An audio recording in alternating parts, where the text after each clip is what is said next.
If somebody stripped you of your dignity, would you have the strength enough to rebuild yourself? Or are you so weak you would throw your whole life away to settle a score? Because in this video, we're talking about two brothers who chose option A. They held on to a grudge for 4 years. Now, instead of building a legacy, they're about to probably, most likely, live the rest of their life in a cage. Let's talk about discipline and how important it is to just let some things go. Twin brothers are in jail tonight, accused of two Fort Worth murders days apart. Documents reveal a bizarre set of circumstances leading to the first fatal shooting. A witness told police the second killing was payback for a robbery a few years ago. Fox 4's Peyton Yeager has been going through the police paperwork today, and she's got more. Peyton? Steve, and the two murder scenes 2 weeks apart and right across the street from one another. We just learned that the suspect vehicle involved was caught on surveillance video in that North Fort Worth area on both of these nights. Fort Worth police tell us it registered to the twins again at her Garden Acres home in Fort Worth. Her fence in the same condition 1 month after a high-speed chase ended in her front yard. I mean, you're going to go to prison for murder. There's nothing going to hold you back. I mean, he could have hurt anybody, you know, trying to get away. The man in the Honda, 20-year-old Samuel Gabadabo. This week, Fort Worth police connected Gabadabo and his twin brother, Solomon Gabadabo, to two murders back in November. In the early morning hours of November 15th, 19-year-old Devin Randalls was shot and killed at a North Fort Worth apartment complex near 35W and Western Center Boulevard.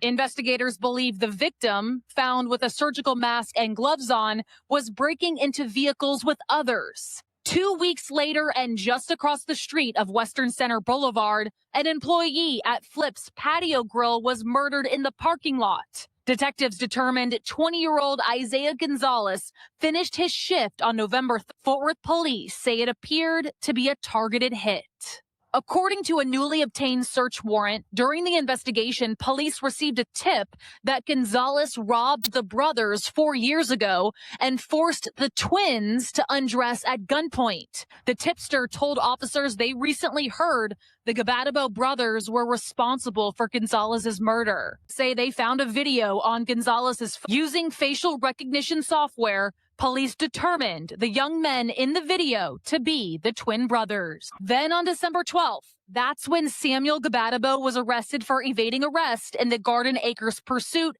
and bonded out. At the time, Fort Worth police say they didn't have enough evidence connecting him to the two murders.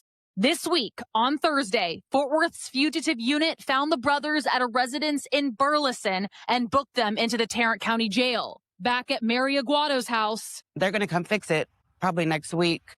But on my dollar, she fronted the money for a new fence, now hoping for a guardrail, but thankful her family wasn't hurt that December day. he jumped my fence where my mom was right there. Police also say that surveillance video from Flips showed two suspects in hoodies get out of the tall grass, wait for Gonzalez and his girlfriend to get to his vehicle, and then open fire. The search warrant we obtained also talks about shoe impressions that investigators followed to the suspect's vehicle before it took off, and police say those shoe impressions matched Air Force Ones that belonged to these brothers. Solomon and Samuel Gabadabo killed Isaiah Gonzalez. Why? For a 4-year-old grudge. Okay, yeah. He robbed y'all. He stripped y'all. You guys were like 16. A lot of people think, man, going to say, man, you never had something like that happen to you. You never had. No, I never had something like that, but I've been robbed before. And yeah, you angry as hell, man. You angry as hell. I've been robbed stuff been stolen out of my house. I've been robbed before. Yeah. And you want revenge. You want your stuff back. But is it worth throwing your life away? He robbed y'all. He didn't kill y'all. See, y'all, they took it to another level. So people want to say, oh, he snapped, they snapped this and that. Okay, well, you killed somebody else 2 weeks before that for a totally different reason. So they didn't snap. This is what they were on. Yeah, getting robbed like that traumatized them. But they didn't deal with it. To them, yeah, getting robbed, getting disrespected, getting stripped, all that is disrespectful. But bad things are going to happen to you in life. Are you going to crumble? Or are you going to deal with them? Because you guys took it to a next level. You shot and killed him in front of his girlfriend. What if she could have got hit by a bullet? Bullets don't got no name on it. So you could have killed an innocent person for trying to get back against him. No, you're not going to get a pass on this show, on this podcast, and you definitely not going to get a pass when you walk into that courtroom. They just threw their lives away. Wrecked their mama's car for what? Y'all should have moved on from this. Y'all should have dealt with this, went to some type of therapy and dealt with this and said, man, you know what? You know what I'm going to do? I'm finna get out of this neighborhood. I'm going to go to college. I'm going to go join the military. I'm going to go do something else. So things like this don't happen to me no more. Instead, you decide to kill somebody. Now your life is ruined. Nah, make it make sense to me. Devin Landis, the first boy they killed, 19 years old. He apparently was breaking in cars in I guess the apartment structure that they lived in, him and some other people. So they took it on their own to kill him. Here's the thing. A lot of young dudes and people think that you want to be a protector. You want to be the man. You want to show that this kind of stuff don't happen while I'm around. But what you was protecting wasn't even your car. It was your mama car. And I'm sure all the other people that live in that building didn't want y'all to go kill somebody to protect their cars. That's why they got insurance. They would more likely rather that somebody just call the police instead of you two fools running around shooting and killing people over some stuff that ain't got really nothing to do with you. Who let these two down and did not tell them how to handle their anger situations when somebody seems like they're doing wrong to them or somebody's mistreating them? Who never showed them how to deal with their anger? Who never showed them how to discipline their own self? Like I said, bad things gonna happen to you, me, everybody.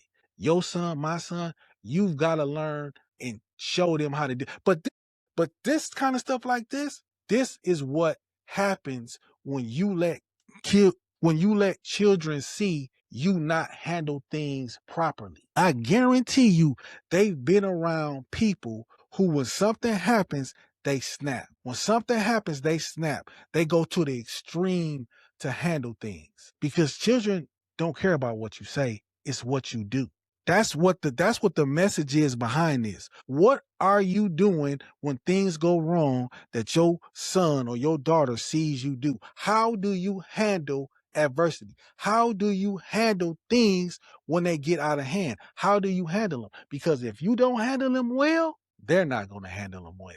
This is a lesson in family duty. This might just be some old school stuff, but man, real gangsters, real dudes that's in the streets, you're not bringing no drama to your mama. You're not bringing no reckless foolishness to your mama. These two boys committed 2 murders in their mama's vehicle. And they wrecked her vehicle in a getaway. And they committed 1 murder, possibly, maybe in the parking lot where she lives. So it could be even that the managers of the building try to evict her. Real men protect their homes. And maybe they thought this is what they was doing where they shot and killed somebody breaking in cars, but no, you didn't. You brought a whole bunch of foolishness to your mama's front door. Now, everybody in the building know that she's got 2 sons that committed double homicide. Do I want to live around somebody? You know what I mean? They might be like, do I want to live around a woman like that? They might be trying to get her out.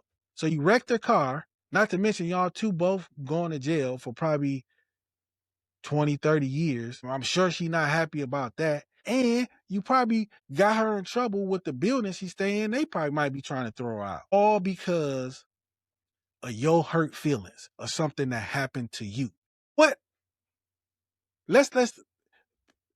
And what did y'all get robbed for? Was y'all in the streets? So that's why he robbed y'all? Because if you in the streets and you get robbed, that's a part of the game. Were y'all 2 nerds just going to school on the honor roll and y'all got robbed and tied up and took pictures? I don't think so. But the collateral damage that you cause when you do things that are out of order, you can't control that. You can't control that. Now you done got your mama in a whole bunch of mess that y'all drudged up. That's not what men do. And that's what you need to, as a father, as a parent, let your son, let your daughter know. What you do don't just affect you. It affects the rest of your family.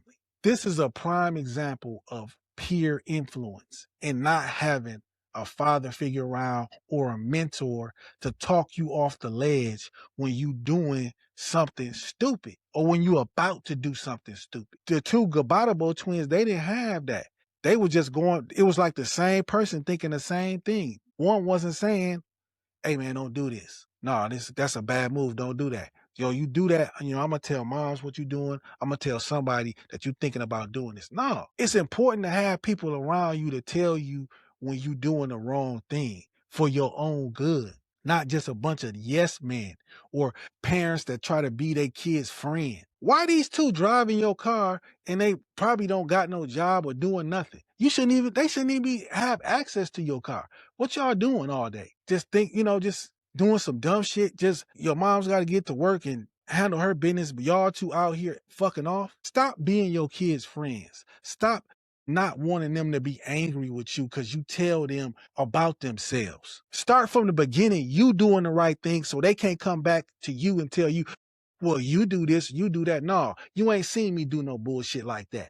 So why do you think you can do it? Start doing the right thing from the beginning so you don't have to go through this type of stuff with your kids that these two twins have got themselves into. And before I forget, Isaiah Gonzalez, you was on some real dumb shit too, bro. You was on this. This is the prime example of if you do something in your life that's so wrong, you might not be able to make up for it. He robbed these boys.